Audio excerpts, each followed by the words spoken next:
आपण 5 सुप्रभात, शिव सकाळ. मंडळींनो, आज आपण सह्याद्रीत आलेलो आहोत, सह्याद्री पर्वच्या 4थ्या व्लॉगसाठी.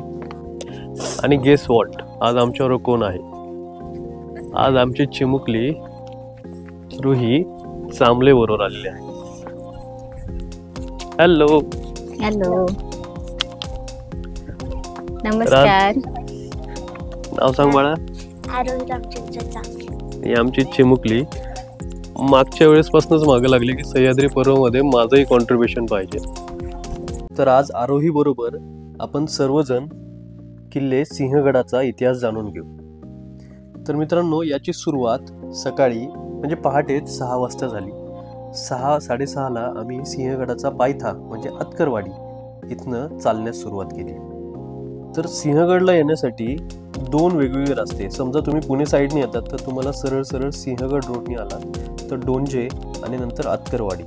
आणि जर तुम्ही सातारा साईडने येत असाल तर कोंढाणपूर फाटा म्हणजे आपल्या टोलच्या पुढे आल्यानंतर डाव्या बाजूने आत आल्यानंतर तुम्हाला डायरेक्ट सिंहगड घाटाला जाण्यासाठी रस्ता जोडतो.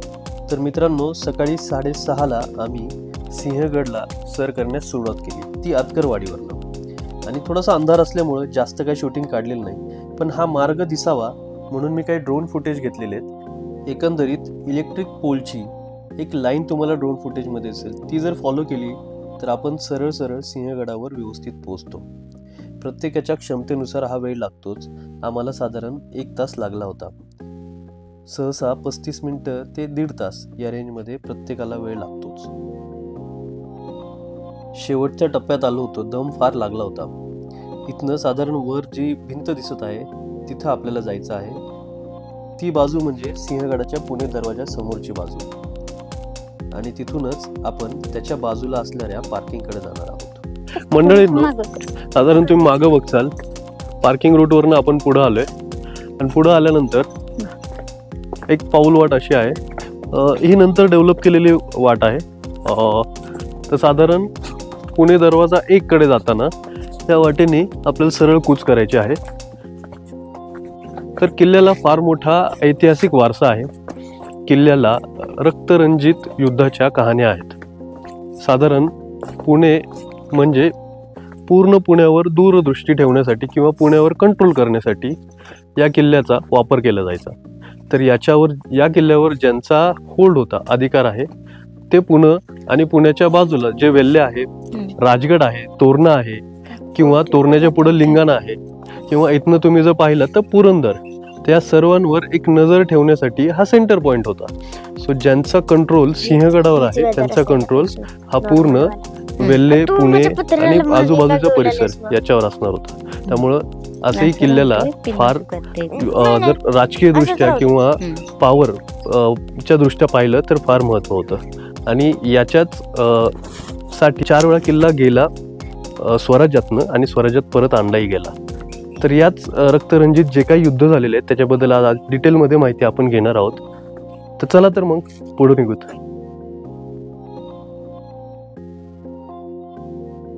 सरळ पुढे आल्यानंतर पुणे दरवाजा आपल्या एकदम समोर आहे. आणि उजव्या साईडला जिथनं आपण पहाटे चालत आलो होतो, जिथे काका येताना दिसत आहेत, तो रस्ता मात्र पाऊल वाटेचा आहे.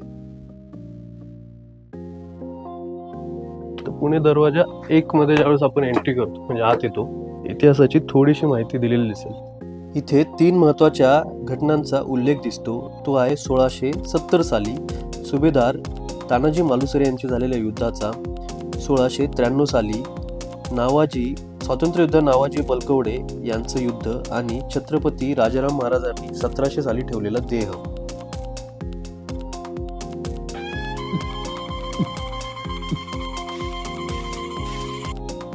मंडळींनो, आपण थांबलो आहे पुणे दरवाजा 1 इथे.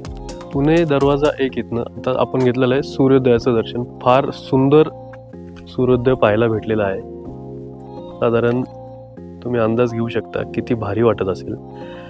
आता पुणे दरवाजा 1 इथं जर आपण बुरुजाची जर पाहणी केली तर बुरुजाला नूतनीकरण करण्यात आलेलं आहे. साधारण हे ढासळलेलं असताना काही बाजू म्हणजे साधारण बुरुजाची ती बाजू ही नूतनीकरणामध्ये रिपेअर करण्यात आलेली आहे. आणि राहिलेला बाकीचा जो पोर्शन आहे म्हणजे जर तुम्ही हे शिला पाहचाल तर त्याच्यात आणि त्याच्यामध्ये फार मोठा डिफरन्स आहे. तर हे शिवकालीन आहेत आणि ते आहेत ते नवीन बांधलेले आले. तर पुणे दरवाजा 1 पासनं आपण पुढे निघालो. तर मंडळींनो, इथं सिंहगड स्थानदर्शक नकाशा महाराष्ट्र शासन वन विभाग यांनी इथं दिलेला आहे. तर आज किल्ला फिरताना जसे पावलं फिरत आहेत त्या पद्धतीत आपण पूर्ण दुर्गावर वावर करणार आहोत.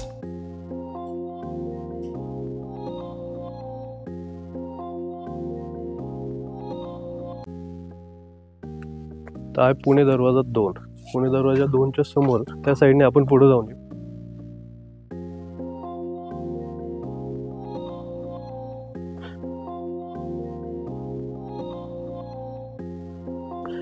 आणि हा आहे बुरुज.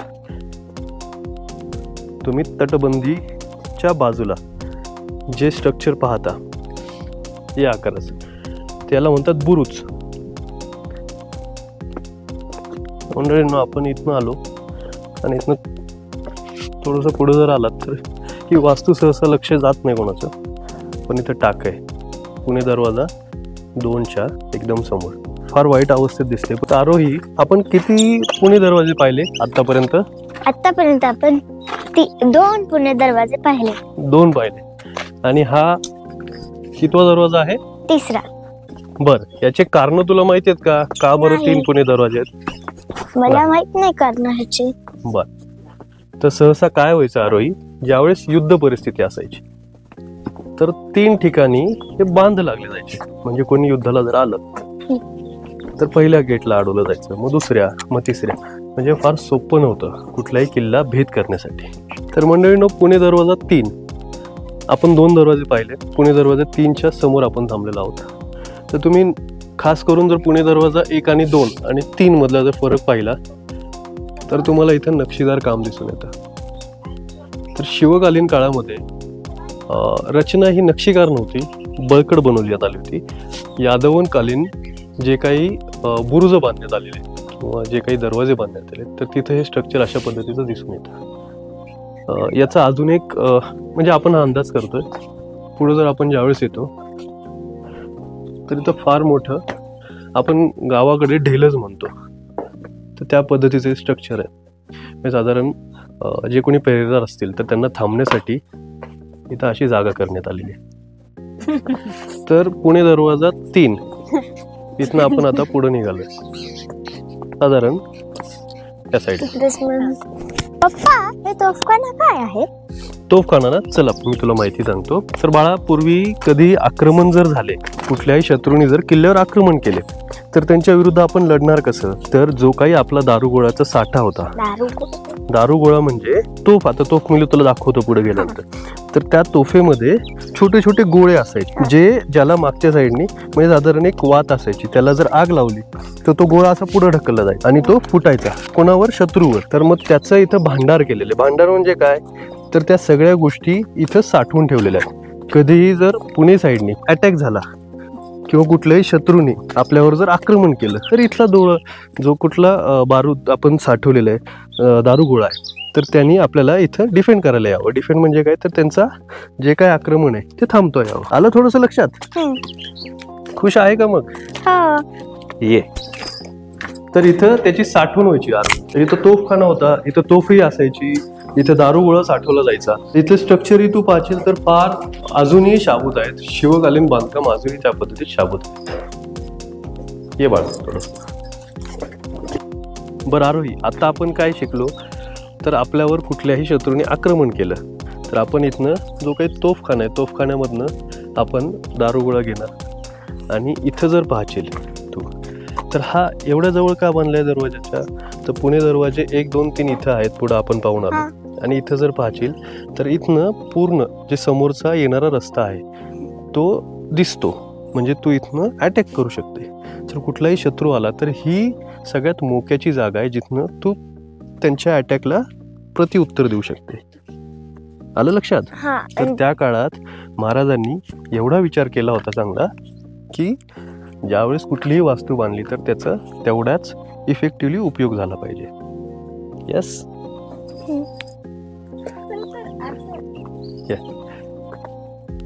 तर तोफ खाण्याच्या पुढे आम्ही निघालो मंडळींनो. थोडासा दम लागतोय.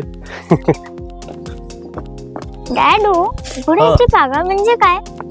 घोड्यांची पागा ये सांगतो माहिती बाळा. तर पूर्वी घोडे असायचे साधारण किल्ल्यावर येण्यासाठी. बऱ्याच वेळा नाही, 90% मावळे तर पाऊल वाटानेच यायचे. पण शककर्ते, राजकर्ते, सुभेदार, सरदार यांच्यासाठी घोडे असायचे. तर ते घोड्यावर आल्यानंतर घोडेगडावर कुठं लावायचे, तर जसं आजच्या काळात पार्किंग असते तसं घोड्यांना थांबण्यासाठीची ही जागा होती. पण तू जर इथं येऊन पाहशील तर याची उंची फार कमी आहे. म्हणजे मला विश्वास बसत नाही की इथं घोडे खरंच थांबवले जायचे की नाही. या जागेला तसं नाव दिलेलं आहे घोड्याचं पागा. आपण बाहेर गेल्यावर बोर्ड पण दाखवू, तिथं शासनाच्या बोर्डवर पण म्हणलं जातं की इथं घोडे हे नावाला पागा, इथं घोडे लावले जायचे नाहीत. पण मला वाटते की इथं जे काही स्ट्रक्चर आहे तर इथं पूर्वी पाण्याचा साठा केला जात असावा. आत्ताची परिस्थिती फार बिकट आहे सध्या इथं. चलवाडा इकडे तर कोंडाणेश्वर हॉटेलच्या सरळ पुढे आल्यानंतर तिथं स्वच्छतागृहाची सोय आहे. साधारण शनिवार रविवार खूप जास्त रश असते. पण एक चांगली गोष्ट आहे की त्यांनी मेंटेन ठेवलेलं आहे. इथं वनविभागाचं वास्तव्य असतं. इथं वनविभागाचे नेमणूक केलेले अधिकारी असतात. त्यामुळं गडावर स्वच्छता म्हणा किंवा कचरा जो आहे तो काढला जातो आणि लक्ष ठेवलं जातं. फार सुंदर मेंटेन केलेलं आहे. तर मंडळींनो, आता आपण साधारण मी स्वच्छतागृहाची जी माहिती त्याच्या समोरच जर आपण पाहिलं तर इथं राहण्याच्या सोयीसाठी वनविभाग, टाटा स्टील फाउंडेशन म्हणजे टाटा ब्लू स्कोप स्टील आणि lions club of Pune, phoenix foundation, तर यांच्या कृपेने अशा प्रकारचे काही वास्तू बांधण्यात आलेले आहेत.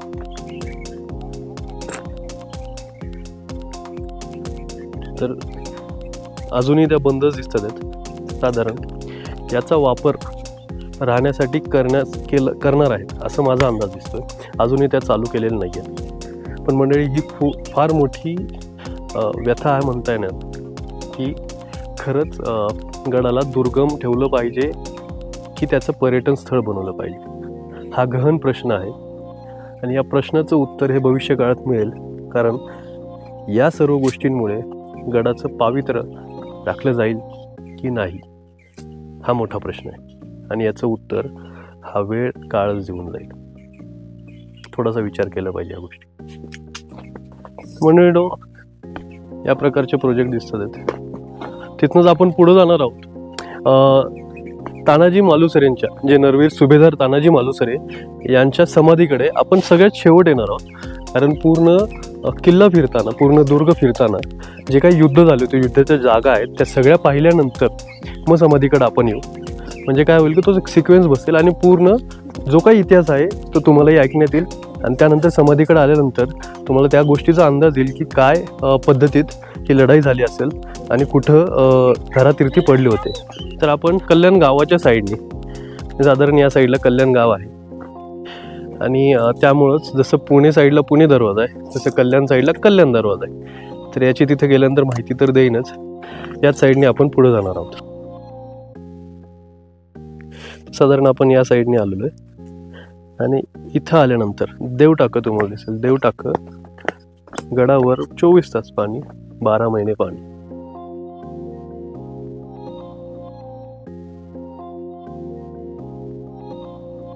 हे आहे देवटाकं. इथे 12 महिने नितळ पाणी असतं. पूर्ण सिंहगडाला पाणी पुरवठा इथून केला जातो. पण काही लोकांनी इथे कचरा टाकलेला आहे. तर कृपया करून हे पाणी खराब करू नका, जेणेकरून याचा पिण्यासाठी वापर करता येईल. याच बाजूला स्वामी समर्थांनी 11 मारुतीच्या मूर्तींची स्थापना केली होती. तर त्यापैकी एक मूर्ती ही या ठिकाणी आहे.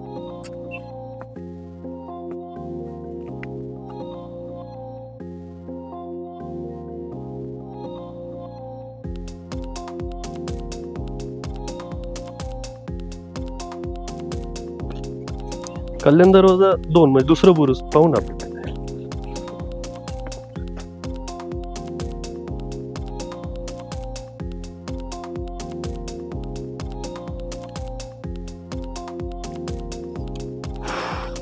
कल्याण दरवाजा.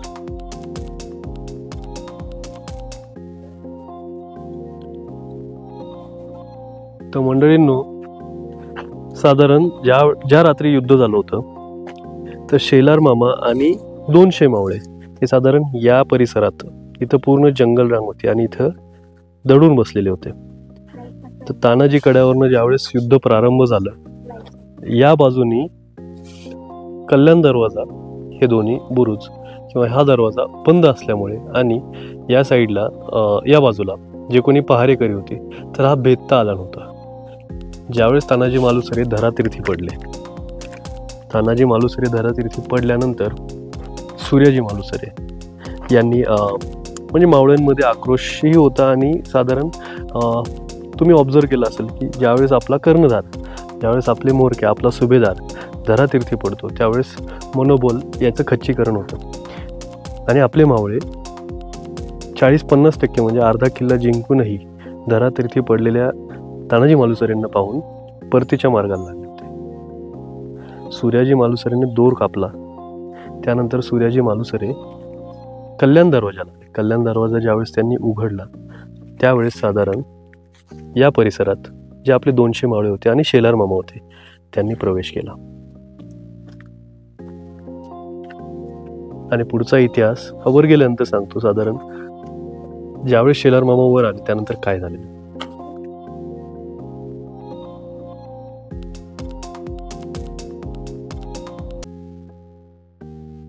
तर मंडळींनो, कल्याण दरवाजाच्या वर आल्यानंतर साधारण बाजूने हा झुंजार बुरुज म्हणजे झुंजार माची त्या साईडला जायचा रस्ता आहे.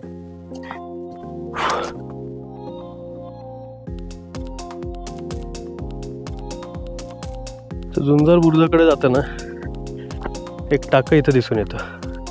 सध्या कोरडं आहे, पावसाळ्यात पूर्ण इथं पाण्याचा साठा होत असणार आहे. तर मंडळी तुम्ही जर ऑब्झर्व केलं तर महाराजांची दूरदृष्टी की प्रत्येक दरवाजा, जो कल्याण दरवाजा असो, पुणे दरवाजा असो, पुणे दरवाजा 1, 2, 3 प्रत्येक ठिकाणी तुम्हाला पाण्याची व्यवस्था दिसून येईल, पाण्याचं व्यवस्थापन होतं. का तर तिथं जसं आपल्याकडे आता शिफ्ट चालते, जसं प्रहार चालायच्या, सकाळच्या प्रहारी, संध्याकाळच्या प्रहारी, रात्रीच्या प्रहारी, तर तिथं जे सैन्य असायचं तर त्यांना पाणी पुरवठा हा झाला पाहिजे. तर पाण्याच्या टाक्यापासून आपण पुढं निघालोय. इथं आहे ते झुंजार बुरुज. इथं जर तुम्ही पायऱ्या पाहाल त्या शिवकालीन पायऱ्यात, इथं कुठलंही नूतनीकरण झालेलं. तर मंडळीने या बुरुजालाही फार मोठं महत्त्व आहे. तर ज्यावेळेस म्हणजे जसं मी पूर्वी पण म्हणलो की 2 घटना आहेत ज्या फार महत्त्वाच्या आहेत. त्या आहेत एक 1670 साली जे सर्वांना माहिती आहे की गड आला पण सिंह गेला, तानाजी मालुसरेंचं, आणि दुसरं झालेलं आहे ते 1693 साली, ते आहे नावाजी बलकवडे यांचं. तर तानाजी मालुसरेंच्या युद्धात नेमकं काय घडलं त्याची थोडीशी माहिती आपण इथनं घेऊ. तानाजी कडेला गेल्यानंतर आपण उर्वरित जी काही माहिती आहे ती पण घेऊच. पण नेमकं सैन्य साधारण 500 मावळे घेऊन तानाजी मालुसरे कशा पद्धतीत आले आणि त्यांनी कुठनं नेमकं आक्रमण केलं होतं, तर त्याची माहिती मी आत्ता तुम्हाला इथे देतो. तर मंडळींनो, समोर आहे राजगड म्हणजे स्वराज्याची राजधानी, जिथं राजे आणि जिजाऊबाई यांचं वास्तव्य होतं. ज्यावेळेस तानाजी मालुसरे लग्नाचं आमंत्रण देण्यासाठी राजगडावर गेले होते त्याच वेळेस महाराजांना चिंतेत पाहण्यात आलं होतं. लग्नाला येऊ शकणार नाही का तर आम्हाला कोंढाण्याची चिंता सतावत आहे. कोंढाण्यावर जो काही उत्मात उदयभान राठोड्यांनी माजवला होता त्यामुळे जिजाऊबाई फार नाराज होत्या. काही माहिती जे इतिहासकार सांगतात, उदयभानांनी साधारण 3 राजस्थानी मुलींना सिंहगडावर नजरकैदेत ठेवलं होतं आणि त्यांचे काय मनसुबे असतात हे महाराज आणि जिजाऊबाई चांगलेच ओळखून होते. त्यामुळे महाराजांना ही गोष्ट जास्त सतावत होती. ज्यावेळेस तानाजी मालुसरे लग्नाचं आमंत्रण देण्यासाठी गेले, या चिंतेत असताना आमचा राजा युद्धासाठी तयार आहे आणि आम्ही सरदार असून कसे काय वर मंडळी म्हणून फिरू, आधी लग्न होईल तर ते कोंढाण्याचं आणि नंतर रायबाचं. हे फार मोठं ब्रीदवाक्य म्हणजे इतिहासात लिहिलं गेलेलं, सुवर्ण अक्षरात लिहिलं गेलं वाक्य आहे, आधी लगीन कोंढाण्याचे आणि मग रायबाचे, अशा पद्धतीत बोलून तानाजी मालुसरे यांनी साधारण शिवाजी महाराजांसमोर शपथ खाल्ली. त्यावेळेस विडा उचलला असं म्हणायचे. तर 500 मावळे घेऊन तानाजी मालुसरे या रस्त्याने म्हणजे साधारण राजगडावरनं इथं कूच करण्यात आली. तर तुम्ही पाहचाल या साईडला काही वस्ती होती, शिंदे वस्ती. तर ज्यावेळेस रेकी करण्यात आली तर तानाजी मालुसरे यांनी पूर्ण रेकी गडावर केली होती. पहार कुठल्या वेळेस असते, कुठल्या वेळेस सैन्याचं लक्ष कमी असतं, कुठल्या बाजूला सैन्याला अपेक्षा नाही की आक्रमण होईल. तर साधारण दोनागिरीचा हा कडा जो आपल्याला समोर दिसतोय, तर इथं संध्याकाळच्या पहारी फार कमी गस्त असायची. हे सुभेदारांनी ओळखले होते. सुभेदार साधारण 500 पैकी 300 मावळे घेऊन या दोनागिरीच्या कड्याच्या बाजूला आले. तर तुम्ही इथं पाहचाल आता सध्या उन्हाळ्याचे दिवस चालू होणार आहेत, तर तुम्हाला जास्त हिरवळ दिसत नाही, पण हे दाट जंगल असायचं. दाट जंगल म्हणजे साधारण चालणं मुश्किल असायचं. आणि त्याच जंगलाचाच फायदा घेऊन अंधेर रात्री 4 फेब्रुवारी 1670 साली सुभेदार आणि त्यांचे 300 मावळे ह्या परिभागात लपून बसले होते. आणि शेलार मामा 200 मावळे घेऊन या परिसरात म्हणजे कल्याण दरवाजाच्या मागच्या साईडला थांबलेले होते. जर आपण पुस्तकात जी माहिती आहे तर 5000पेक्षा जास्त शत्रू हे पूर्ण ह्या गड किल्ल्यावर होते, आपल्या सिंहगडावर होते. तर प्रत्येक ठिकाणी गस्त असायची, जसे कलावंतीन बुरुज या साईडला किंवा बाकी प्रत्येक तटबंदीला गस्त होतीच. कारण मराठे कुठनं कधी आणि कशा पद्धतीत अटॅक करतील याची कल्पना कोणीच करू शकत नव्हतं. तर उरलेली माहिती जी आहे म्हणजे युद्ध कशा प्रकारे झालं तर आपण तिथं तानाजी कड्याला गेल्यानंतर घेऊ. मंडळींनो, आपण आलोय झुंजार बुरुजाच्या इथनं. असं मगाशी सांगितलं आहे दोनागिरीचा कडा, कलावंतीन बुरुज आणि साधारण इथनंच आपण जर वरच्या साईडला येतो तर ही जागा आहे जिथं उदयभान राठोडचं थडगा आहे. तर शेलार मामांनी साधारण इथनं कल्याण दरवाजा ज्यावेळेस इथनं प्रवेश केला, इथं धमासूर युद्ध झालं. तानाजी मालुसरे, नरवीर तानाजी मालुसरे तिथे धरातीर्थी पडले होते आणि शेलार मामाचं इथं उदयनभान यांच्यावर युद्ध झालं आणि शेलार मामाने वयाच्या 80व्या वर्षी त्यांना इथं गारद केलं होतं. तर मंडळींनो, उदयभानचं थडगं पाहून आपण निघालो आहोत तानाजी कड्याकडे.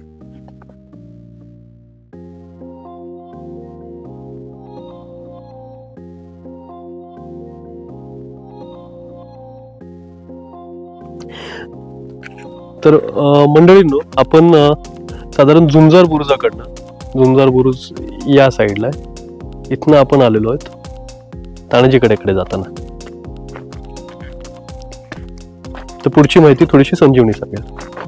तर आता आपण पाहतोय हा दोनागिरी कडा जो आहे तिथे नरवीर सुभेदार तानाजी मालुसरेजी 300 मावळ्यांनिशी इथे खाली थांबलेले होते. यस, तसं संजीवनीने सांगितलेलं आहे की नरवीर सुभेदार तानाजी मालुसरे 300 मावळे, जसं आपण मगाशी म्हणलो की 200 मावळे कल्याण दरवाजाकडे गेले, ज्यांच्याबरोबर शेलार मामा होते, आणि 300 मावळ्यांनिशी तानाजी मालुसरे साधारण इथं दोनागिरीचा जो कडा आहे त्या कड्याच्या खाली येऊन थांबले. आता तुम्ही जर कडा व्यवस्थित पाहिला तर वरच्या साईडनी ही जी क्लिफ आहे ही क्लिफ दिसत नाही, साधारण तो ब्लाइंड स्पॉट आहे. आणि त्या ब्लाइंड स्पॉटच्या खाली 300 मावळे पूर्ण जंगल, इथे पूर्ण जंगल होतं, रात्री येऊन त्यांनी संधीची वाट पाहत होते. साधारण गस्ती ह्या पूर्ण कठड्याने चालू होत्या. ह्या कठड्याने गस्ती असल्यामुळे ही एकच जागा होती ज्या ठिकाणी तानाजी मालुसरे आणि त्यांचे सहकारी हे अंधाऱ्या रात्री राजगडावरनं 300 मावळ्यांनिशी तिथे येऊन थांबले. युद्धाबाबतीत बऱ्याच आख्यायिका तुम्हाला वाचण्यात भेटतील. साधारणतः घोरपडची कथा ही प्रत्येकाला माहिती आहे. तर पूर्वी काय व्हायचं, समजा कुठलाही इतिहास लिहिला गेला तर वेगवेगळ्या लेखणीतनं वेगवेगळे उदाहरण देऊन उपमा देऊन लिहिण्यात आला. तर घोरपड ही घोरपड नसून, साधारण लिझार्ड नसून ते घोरपडे बंधू होते असंही म्हणण्यात येतं. यशवंत घोरपडे, ज्यांना गडावर चढण्याची ती कला होती अवगत. तर असंही म्हणण्यात येतं की दोरखंड घेऊन त्याच दोनागिरीच्या कड्यावरनं घोरपडे बंधू हे वर गेले, त्यांनी दोर बांधला आणि त्यानंतर तो जो दोर खाली सोडण्यात आला तर 300 जे मावळे होते तर ते 300 मावळे त्या दोरवरनं एक एक करत साधारण तिथं चढले. आणि असंही म्हणलं जातं की पूर्वीचे जे गस्त घालणार होते त्यामध्ये आपलेही काही सरदार होते. तर तानाजी मालुसरे यांनी ज्यावेळेस रेकी केली होती त्याच वेळेस गस्त घालणाऱ्यापैकी सरदारांपैकी यांनी वर्ण दोर सोडला होता. ज्यावेळेस कलावंतीन बुरुजाच्या समोर जे काही कला केंद्र होतं तिथं एक कार्यक्रम चालू होता आणि त्याच वेळेस इथनं तानाजी मालुसरेंनी त्याच संधीचा फायदा घेऊन त्या दोरखंडानी एक एक मावळे करत 300 मावळे हे वर तानाजी कड्याने चढले. तर मंडळींनो, दुर्ग फिरत असताना थोडीशी उसंत घेतली. तुम्हाला युद्धाची थोडीफार माहिती देण्यात आली. तर साधारण ज्यावेळेस तानाजी मालुसरे, नरवीर तानाजी मालुसरे गडावर चढले, म्हणजे जो दोनागिरीचा कडा होता ज्याला आता तानाजी कडा म्हणला जातो, त्या कड्याने ज्यावेळेस वर गेले त्याच वेळेस उदयभान राठोड यांना खबर लागली मावळे मराठे वर चढलेले आहेत. तेवढ्यातच हर हर महादेव असे जयघोष करून साधारण 300 मावळे पूर्ण मुघलांवर तुटून पडले. तर काही पुस्तकांचा जर आपण रेफरन्स घेतला, संदर्भ घेतला, तर 5000 पेक्षा जास्त मुघलांची संख्या इथं होती. आपले मावळे होते 300. 200 मावळ्यांचं पाठबळ होतं, पण ते कुठं होतं? कल्याण दरवाजाचे. तर जे ऑलरेडी ते त्या जंगलात थांबलेलं होतं. कल्याण दरवाजा उघडेपर्यंत त्यांना वर येण्यासाठी संधी नव्हती. काही पुस्तकांचा रेफरन्स घेतला तर ते तुंबळ युद्ध असं झालं होतं की साधारणतः 400 ते 500 मुघल नरवीर तानाजी मालुसरेंनी कापले होते. हे तुंबळ युद्धामध्ये हे युद्ध चालत असताना असं पुस्तकात रेफरन्स आहे की उदयभान राठोड याने मागणं वार केलं. मराठ्यांच्या रक्तात मागणं वार करणं नाही. आणि तोच वार, दुसरा वार, हा पहिला वार जो मागणं लागला, दुसरा वार हा ढालीवर लागला. ढाल ही तुटली. तो हात एवढा वर्मी होता, नरवीर तानाजी मालुसरेंचा हात जायबंद झाला. आता पुढे गेल्यानंतर ती एक जागा तुम्हाला दाखवण्यात येणार आहे जिथं युद्ध करताना तानाजी मालुसरे यांचा हात तुटून पडला होता. त्या यातना काय असतील याचा तुम्ही आपल्याला थोडंसं कापलं तरी किती दर्द, काय यातना होतात. तो पूर्ण हात तुटलेला असतानाही, ढाल तुटलेली असतानाही जो फेटा होता, जो शेला होता, त्यांनी बांधून त्याच हाताने, एका हाताने तानाजी मालुसरे अगदी आयुष्यातल्या शेवटच्या श्वासापर्यंत तलवारबाजी करत होते. चेतावलेल्या राठोड याने साधारण 80 ते 85 खोल वार तानाजी मालुसरेंवर केले होते. ज्या मुलाच्या लग्नाची पत्रिका, आमंत्रण देण्यासाठी शेलार मामा, सूर्याजी मालुसरे आणि तानाजी मालुसरे राजगडावर गेले असताना विडा उचलून ते घाव घेईपर्यंतचा हा जो प्रवास होता, हा फार वेदनादायी. आणि हे कोणासाठी केलेलं आहे? ते केलं होतं स्वराज्यासाठी, आपल्या राजासाठी. कारण स्वराज्य व्हावे ही श्रींची इच्छा होती. युद्धात धरातीर्थी पडल्यानंतर ज्यावेळेस तानाजी मालुसरे, म्हणजे आपले मावळ्यांसाठी ते नरवीर सुभेदार तानाजी मालुसरे ज्यावेळेस धरातीर्थी पडले तर जो आत्मविश्वास असतो मावळ्यांचा तो खचला गेला. 50 ते 60% किल्ला हा पूर्ण जिंकलेला असून खचलेल्या आत्मविश्वासामुळे मावळे परत रिटर्न पळाले. सूर्याजी मालुसरेंनी ही परिस्थिती पाहिली. असं म्हणतात की दादा उठून पहा, मावळे पळायला लागलेत, असं 3 वेळा सूर्याजी मालुसरे, तानाजी मालुसरे जिथं धरातीर्थी पडले होते तिथं म्हणत होते. सूर्याजी मालुसरेंनी मावळ्यांसमोर तिथंच जाऊन अगदी परखड शब्दामध्ये त्यांना दम वजा सूचना दिली की अरे हिजड्यांनो, तुमचा देव तिथं धरातीर्थी पडलाय, रक्तबंबाळ पडलाय आणि तुम्ही युद्ध सोडून पळायला लागलात. परतीचा दोर मी आधीच कापून टाकलेला आहे. एकतर खाली उड्या मारून तुम्ही जीव द्या, नाहीतर युद्ध करून जीव द्या. हर हर महादेवच्या परत घोषणा झाल्या.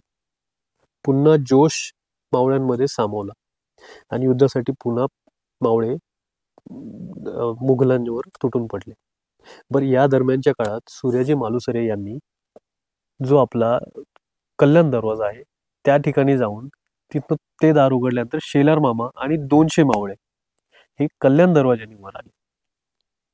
मगाशी आपण पाहिलं होतं जिथं उदयवानचं थडगं होतं त्याच ठिकाणी म्हणजे कल्याण दरवाजाच्या वरच्या बाजूला शेलार मामा आणि उदिंग राठोड यांचं तुंबाळ युद्ध झालं. म्हणजे अगदी जीव हाताशी धरून पळणारा राठोड 80 वर्षाच्या शेलार मामा विरुद्ध गारद झाला. या सर्व युद्ध, तुंबाळ युद्ध घडत असताना स्वराज्यातील सर्वात अनमोल रत्न हे नरवीर तानाजी मालुसरे हे मात्र गमवायला. पुढे जाताना साधारण युद्ध संपल्यानंतर मावळ्यांनी जो बालेकिल्ला आहे सिंहगडचा, आता अवशेषच राहिलेले आहेत, त्या बालेकिल्ल्याला फुफ्फुस असतं त्याला पेटवून एक अग्नी दिली आणि ज्याचा धुराचा लोळ म्हणजे साधारण राजगड आज धुका आहे, आज दिसत नाहीये, पण राजगडावरनं तो एक इशारा आपण म्हणतो की आपण किल्ला काबीज केलाय हे जिजाऊ आई आणि शिवबा यांना कळवले. राजगडावर आनंद उत्सव चालू होता, कारण सिंहगड हा भौगोलिक दृष्ट्या, राजकीय दृष्ट्या महत्वाचा दुर्ग हा परत स्वराज्यात आला होता. पण सिंहगडावर झालेली व्यथा ही राजगडापर्यंत माहिती नव्हती. तिथं आनंद उत्सव आणि सिंहगडावर दुखवटा ही अशी एकदम विरोधाभास परिस्थिती निर्माण झाली होती. ज्यावेळेस शिवाजी राजे विंजार मार्गे सिंहगडावर आल्यानंतर ज्यावेळेस त्यांना कळाले की आपल्या स्वराज्यातील रत्न नरवीर सुभेदार तानाजी मालुसरे हे धरातीर्थी पडलेत, महाराजांना फार दुःख दाटून आलं. महाराजांनी शोक व्यक्त केला. त्यावेळेस महाराजांच्या तोंडून जे वाक्य बाहेर पडलं की सिंहासारखा लढणारा माझा तानाजी मालुसरे धरातीर्थी पडला आहे, गड आला पण सिंह गेला. आणि हेच कारण होतं ही सर्वात मोठी श्रद्धांजली ही कशा पद्धतीत वाहिली गेली तर कोंढाणा याचं नाव सिंहगड ठेवण्यात आलं. महाराजांनी नरवीर सुभेदार यांचे धरातीर्थी पडले त्या ठिकाणी, आता आपण पुढे गेल्यानंतर पाहूच, धरातीर्थी पडले त्या ठिकाणी एक स्मृतीस्थळ बांधले आणि अगदी पालखीने राजगडाच्या पायथ्याला जो पाली दरवाजा आहे त्या ठिकाणी एक सन्मानपूर्वक अंतिम यात्रा तिथे काढली. सोयराबाई माऊलींनी तिथं औक्षण केलं आणि त्यानंतर तानाजी मालुसरेंचं जी अंतिम यात्रा होती त्यांच्या गावी पाठवण्यात आली. तर मंडळींनो, स्वराज्यासाठी फार मावळ्यांनी आपलं बलिदान दिलं. युद्ध हे तुंबाळ झालेले आहेत. ह्या प्रत्येक गडकोटावर प्रत्येकाचं रक्त सांडलेलं आहे. तर स्वराज्याचे हे जे गडकोट आहेत त्याचे पवित्र त्या काळात त्यांनी दिलेले बलिदान हे आपण कशा पद्धतीत राखू शकतो आणि आपली पुढची पिढी आहे त्यांना काय पद्धतीत आपण ह्या गोष्टी सांगू शकतो हे फार महत्वाचं. दोनागिरीच्या साईडनं जिथनं ते एक हँगिंग क्लिफ आहे तिथनं तानाजी मालुसरे, नरवीर तानाजी मालुसरे वर आले. ही सोपी गोष्ट नाहीये. 300 मावळे आज दोरखंड जर आपण लावलं तर साधारण एकाला वर येण्यासाठी 10 मिनिट लागतात. काय चपळता असेल, कमालीची शांतता ठेवून काय पद्धतीत ते वर चढले असतील वाखाणण्याजोगे. मंडळीनं आपण येऊन पोचलो आहे तानाजी कडा. पुढे गेला की आहे कलावंतीन बुरुज आणि इथं आहे साधारण खुला रंगमंच.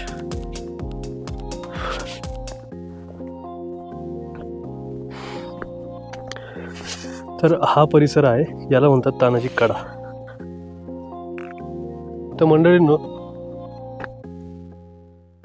तानाजी कड्याच्या समोर थांबलेलो आहे. आणि जर आपण म्हणत होतो जो ब्लाइंड स्पॉट आहे, जर तो हाच आहे.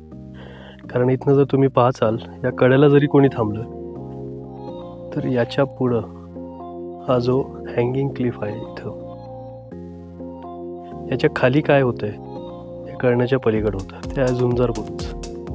इथं उदयवानचं तळं जे आपण दाखवलं आणि याच्या पलीकडं आहे कल्याण दरवाजा.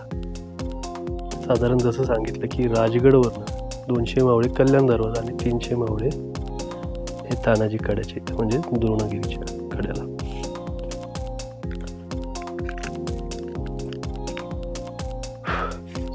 समोर आहे हा तानाजी कडा आणि इथं मागच्या साईडला आहे एक खुला रंगमंच. तर या रंगमंचावरच ज्या 4 फेब्रुवारी 1670 साली नरवीर तानाजी मालुसरे यांनी आक्रमण केलं होतं, या खुल्या रंगमंचावर उदयभान राठोड याचा कार्यक्रम चालू होता. म्हणजे इथं नाच गाण्याचा प्रोग्राम चालू होता.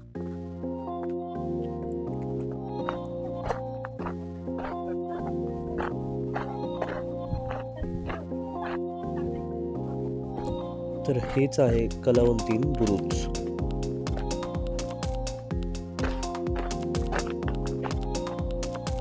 मंडळींनो, कलावंतीन बुरुजकडनं ज्यावेळेस आपण पुढे जातोय, हा एक खुला रंगमंच.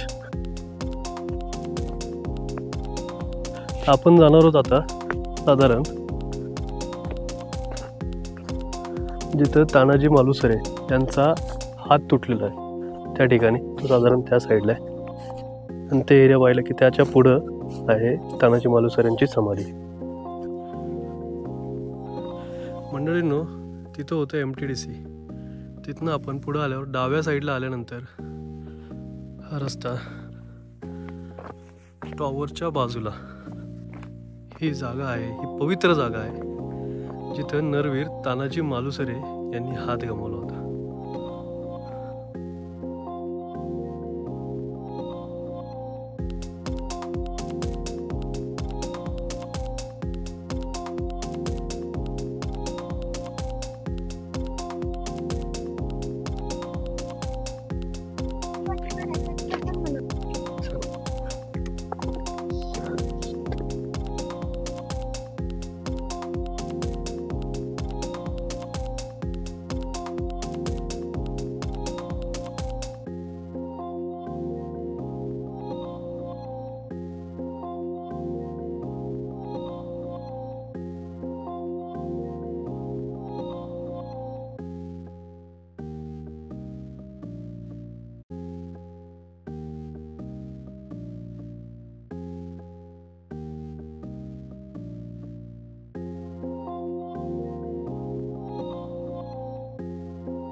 साधारण इथं आहे तानाजी मालुसरे यांची समाधी. आणि तिथनं आपण पुढे येतो. समाधी म्हणण्यापेक्षा जिथं त्यांनी ध्येय ठेवला होता आणि त्यांचं स्मृतिचिन्ह, तिथनं आपण पुढे येतो.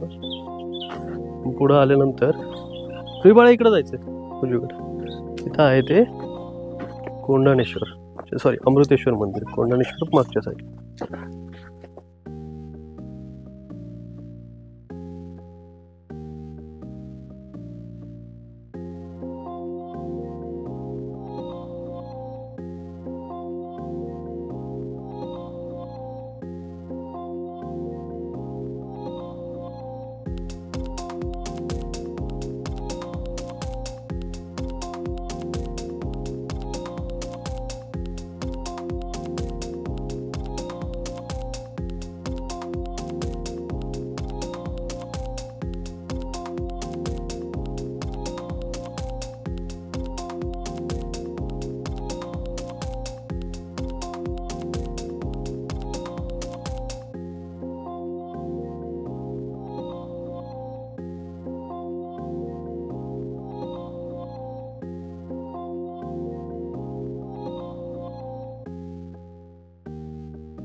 महाराज स्मारक म्हणजे राजाराम महाराजांची समाधी.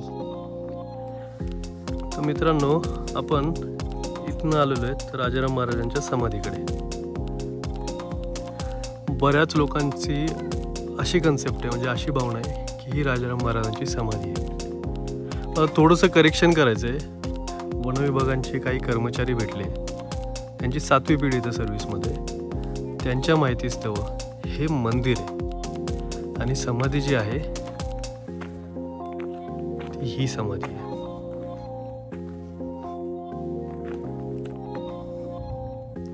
तर कृपया कधीही पाया पडता येईल तुम्ही येत आहे तर इथं बसू नका, कारण ही राजाराम महाराजांची समाधी आहे. कारण मगाशी मी आलो तिथं मला 2 जण बसलेले दिसले. तर कृपया याचं थोडंसं तारतम्य बाळगा. तर मंडळींनो, राजाराम महाराजांच्या समाधीचे दर्शन घेऊन आपण पुढे आलो आहोत टिळक निवासाकडे. तर लोकमान्य टिळकांचं सिंहगडावर वास्तव्य होतं. त्यांची महात्मा गांधींचीही भेट याच टिळक निवासात झाली होती. आतमध्ये जाण्यास मनाई असल्यामुळे आपण बाहेरनच टिळक निवासाचे दर्शन घेऊन पुढे निघालो.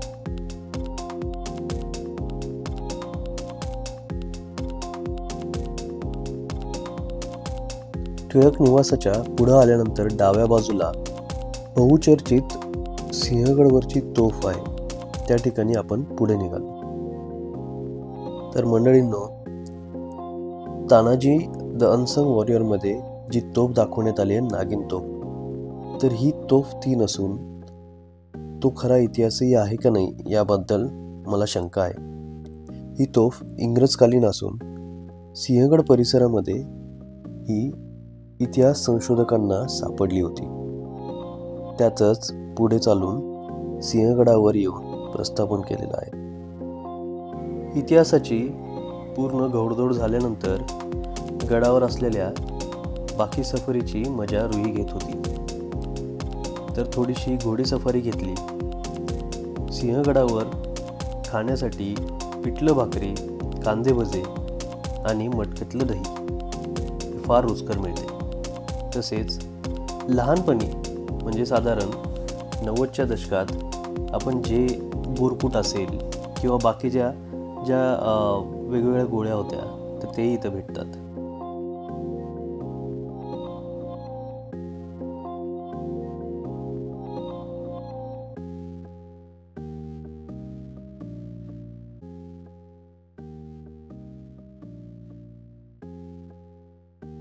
मंडळींनो, परतीच्या प्रवासाला निघताना बारामतीवरून एक शाळेची सहल आली होती. तिथं थकलेल्या विद्यार्थ्यांना घोषणा देऊन त्यांच्यामध्ये उत्साह जागव. माईक बंद असल्यामुळे ह्या घोषणा रेकॉर्ड करू शकलो नाही, पण त्यांच्या चेहऱ्यावरचा आनंद पाहून आमचाही उत्साह वाढून गेला. मंडळींनो, परतीचा प्रवास सुरू झाला आहे. गड आला पण सिंह गेला ही कथा तर आपण ऐकली आहे, पण सिंह गेला आणि गड घेऊन आला ही सरदार नवोजी बलकवडे यांच्याबद्दलची कथा आपण चालतीवर थोडीशी जाणून घेऊ. साधारण ज्यावेळेस सिंहगड मुघलांकडे गेला होता त्यावेळेस जिंजीवरनं छत्रपती राजाराम महाराजांनी आदेश दिला होता की सिंहगड हा मला स्वराज्यात हवा आहे. त्यावेळेस सरदार नावाजी बलकवडे हे पंचहजारी सरदार होते आणि सरदार विठोजी कटके यांनी हा विडा उचलला. साधारण 24 ते 25 जून 1693 साली भर पावसात 5 दिवस गड पायथ्याला पूर्ण पहारा दोन्ही सरदार 400 मावळे घेऊन तिथंच दडून बसले होते. साधारण जो काही वेढा आहे तो वेढा वाट पाहत होता की वरची जी गस्त आहे ती कधी थोडीशी शिथिल होईल. 1 जुलै 1693 साली बलकवडे सरदारांनी आणि कटके सरदार 400 मावळे सरासरा गडावर चढले आणि अगदी अख्ख्या रात्रीतनं अख्खे मुघल तोडले. 1693 साली पुन्हा सिंहगड स्वराज्यात आणला गेला. तर जसे तानाजी मालुसरेंबद्दल काही म्हण प्रसिद्ध झाली होती, तसेच नावाजी बलकवडे यांच्यासाठी मावळामध्ये ही म्हण प्रसिद्ध झाली की सिंह गेला आणि गड घेऊन आला. फार सुंदर ट्रेक झालाय. सह्याद्री पर्वमध्ये चौथा किल्ला आम्ही सर केलेला आहे. आणि आजचा विशेष होतं कारण आज आमची चिमुकली आमच्याबरोबर होती, स्वतः आरोही चांबले.